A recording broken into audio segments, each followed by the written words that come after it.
Paris ઓલિમ્પિકમાં golden boy Neeraj ચોપડાએ javelin થ્રોમાં ભારતને અપાવ્યો પહેલો સિલ્વર મેડલ. સતત બીજી ઓલિમ્પિકમાં જીત્યો મેડલ. પ્રધાનમંત્રી, રાષ્ટ્રપતિ સહિત નેતાઓએ આપી શુભેચ્છા, તો પાકિસ્તાનના ખેલાડી નદીમે જીત્યો ગોલ્ડ.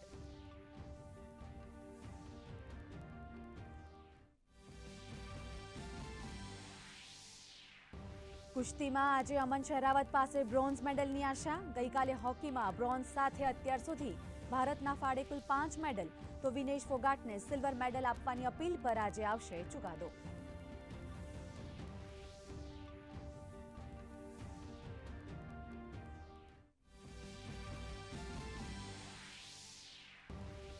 લોકસભામાં રેલવે સંશોધન વિધેયક, ભારતીય વાયુયાન વિધેયક, અનુસૂચિત જાતિના પુનઃસમાવેશન વિધેયક સહિત 4 વિધેયક કરાશે રજૂ. રાજ્યસભામાં પણ મહત્વના બિલ પર થશે ચર્ચા.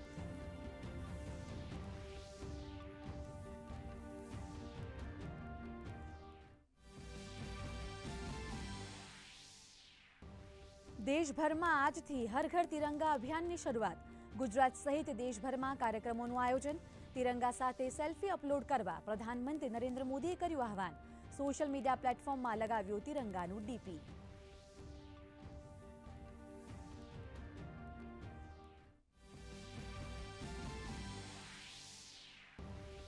આજે વિશ્વ આદિવાસી દિવસની ઉજવણી. ખેડબ્રહ્મામાં મુખ્યમંત્રી ભૂપેન્દ્ર પટેલની ઉપસ્થિતિમાં યોજાશે કાર્યક્રમ. આદિવાસી બહુમતીવાળા 26 જિલ્લામાં પણ થશે ઉજવણી.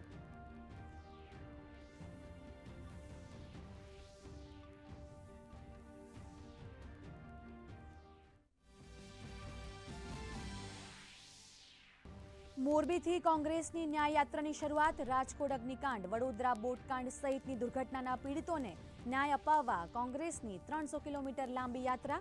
રાજકોટ અમદાવાદમાં થઈ ગાંધીનગરમાં યાત્રાનું થશે સમાપન.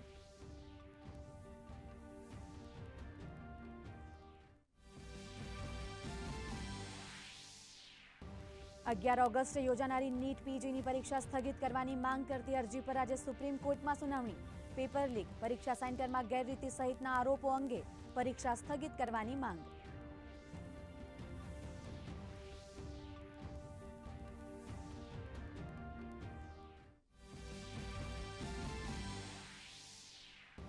બાંગ્લાદેશની અંતરિમ સરકારના પ્રમુખ બન્યા મોહમ્મદ યુનુસ.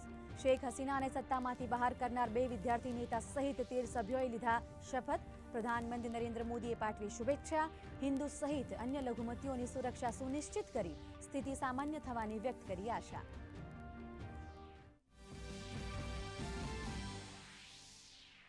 અને દિલ્હી પોલીસે પુણેથી ISISના મોસ્ટ વોન્ટેડ આતંકવાદી રિઝવાન અલીની કરી ધરપકડ. NIAએ જાહેર કર્યું હતું 3 લાખનું ઇનામ.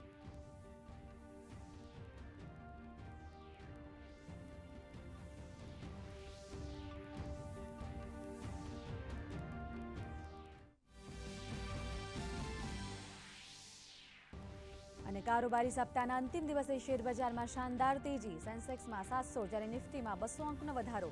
મિડ અને સ્મોલ કેપ ઇન્ડેક્સમાં મજબૂતી. ચાંદીના ભાવમાં ઘટાડો જ્યારે સોનાના ભાવ સ્થિર.